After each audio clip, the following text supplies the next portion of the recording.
જય માતાજી ખેડૂત મિત્રો, ખેડૂત આઈડિયા ચેનલમાં તમારા બધાનું હાર્દિક સ્વાગત છે।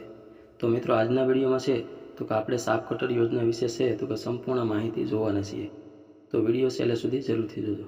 આપણે છે તો કે આગળ આ વિડીયોમાં કઈ કઈ ટોપિક ઉપર વાત કરવાના છીએ તો તે પહેલાં આપણે જોઈ લઈએ। સાપ કટર યોજનામાં છે તો કે સહાય કેટલી મળવાપાત્ર થશે, આના માટે જરૂરી ડોક્યુમેન્ટ ક્યાં ક્યાં જોશે, ત્યારબાદ છે તો કે આના માટે અરજી ક્યાં કરવી, ત્યાર પછી છે તો કે અરજી થઈ જાય ત્યાર પછી જરૂરી ડોક્યુમેન્ટ ક્યાં જમા કરવા અને છે તો કે સહાય આપણા ખાતામાં કઈ રીતે જમા થશે તે સંપૂર્ણ માહિતી છે તો કે આપણે આગળ વિડીયોમાં જોવાના છીએ। તો અમારી ચેનલને સબસ્ક્રાઈબ કરી દેજો અને બાજુમાં પહેલાં બેલ આઇકોનને પ્રેસ કરી દેજો, જેથી કરીને છે તો કે અમારા જેવા નવા વિડીયો અપલોડ થાય તો તેની નોટિફિકેશન છે તો કે તરત જ તમને મળી જાય। તો ચાલો હવે આપણે આગળ વિડીયોની શરૂઆત કરીએ। તો મિત્રો, વર્ષ 2026-27 માટે છે તો કે આઈ ખેડૂત પોર્ટલ ઉપર પશુપાલન વિભાગમાં છે સાપ કટર યોજના સહાયના છે તો કે ફોર્મ ભરાવાના ચાલુ થઈ ગયા છે। તો મિત્રો, હવે આપણે જાણી લઈએ આના માટે છે તો કે અરજી કોણ કોણ કરી શકે। આના માટે છે તો કે જો તમે પશુપાલન તરીકે અરજી કરતા હોય તો તમારી પાસે છે તો કે ઓછામાં ઓછા 5 પશુ છે તો કે હોવા જરૂરી છે। અને આના માટે છે તો કે તમારે 5 પશુ ધરાવો છો તેનો દાખલો છે તો કે તમારે દૂધ ઉત્પાદક સહકારી મંડળી હોય ત્યાંથી છે તો કે તમારે દાખલો કઢાવવાનો રહેશે, અથવા તો છે તો કે તમારા જે તલાટી મંત્રી હોય તેની પાસેથી છે તો કે તમે દાખલો કઢાવી શકો છો અને તે દાખલો છે તો કે તમારે આમાં રજૂ કરવાનો રહેશે। અને જો તમે ખેડૂત ખાતેદાર હોય તો છે તો કે તમારે કોઈ પુરાવાની જરૂર પડતી નથી। ત્યાર પછી આપણે સહાયની વાત કરી લઈએ તો 5 હોર્સ પાવર સુધીના છે તો કે સાપ કટરની ખરીદી પર ખરીદ કિંમતના 75% અથવા તો ₹18,000 બેમાંથી જે ઓછું હશે તે છે તો કે તમને મળવાપાત્ર થશે।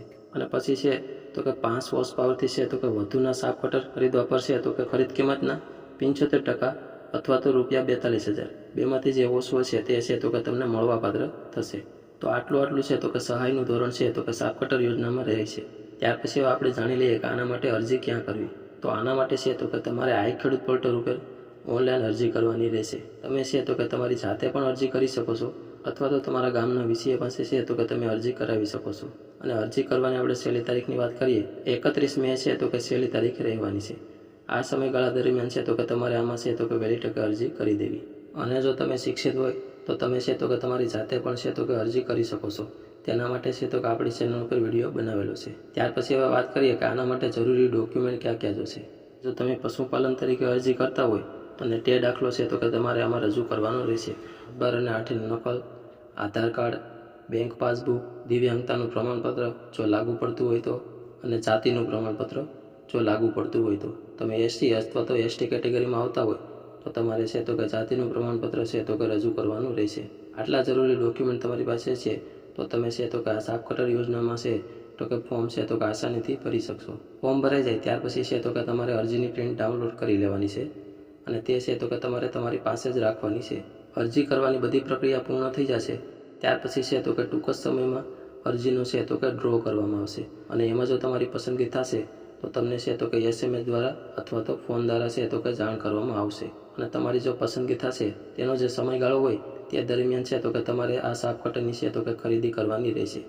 અને સાપ કટરની ખરીદી છે આઈ ખેડૂત પોર્ટલ ઉપર છે સરકાર માન્ય ડીલરો હોય તેની પાસેથી છે તો કે તમારે સાપ કટરની ખરીદી કરવાની રહેશે। સાધનની ખરીદી થઈ જાય ત્યાર પછી છે તો કે તમારે જે તાલુકાના જે પશુપાલન વિભાગની ઓફિસ હોય ત્યાં છે તો કે તમારે જરૂરી ડોક્યુમેન્ટ છે કે જો તમે ખેડૂત ખાતેદાર હોય તો 7, 12 અને 8ની નકલ, અને જો તમે ખેડૂત ખાતેદાર ન હોય તો તમારે છે તો કે 5 કે તેથી વધુ શું ધરાવતા હોય તેવો છે તો કે દાખલો રજૂ કરવાનો રહેશે। તે છે તો કે દૂધ ઉત્પાદક સહકારી મંડળીમાંથી અથવા તો તમારા ગામના તલાટી મંત્રી હોય તેની પાસેથી છે તો કે તમે કઢાવી શકો છો। ત્યાર પછી છે તો કે અરજદારનું આધાર કાર્ડ, અરજદારની બેંક પાસબુકની પ્રથમ પાનાની નકલ, આ ઉપરાંત છે તો કે સાપ કટરનું ફોર્મ, ત્યાર પછી છે સાપ કટર સાથેનો છે તો કે ખેડૂતનો ફોટો, ત્યાર પછી છે તો કે ચેસિસ નંબરવાળી જે પ્લેટ હોય તેનો ફોટો, અને જો તમે દિવ્યાંગ હોય તો દિવ્યાંગતાનું પ્રમાણપત્ર, એસસી અથવા તો એસટી કેટેગરીમાં આવતા હોય તો તમારે છે તો કે જાતિનું પ્રમાણપત્ર પણ છે તો કે રજૂ કરવાનું રહેશે। આ ઉપરાંત છે તો કે આ બધા જરૂરી ડોક્યુમેન્ટ છે તો કે તમારે આઈ ખેડૂત પોર્ટલ ઉપર પણ ઓનલાઈન છે તો કે અપલોડ કરવાના રહેશે। આ બધી પ્રોસેસ પૂર્ણ થઈ જશે ત્યાર પછી છે તો કે સહાયની રકમ છે તો કે તમારા ખાતામાં છે તો કે જમા કરવામાં આવશે। તો આવી રીતે છે તો કે તમે સાપ કટર યોજનામાં છે તો કે સહાયનો લાભ મેળવી શકો છો। ધન્યવાદ।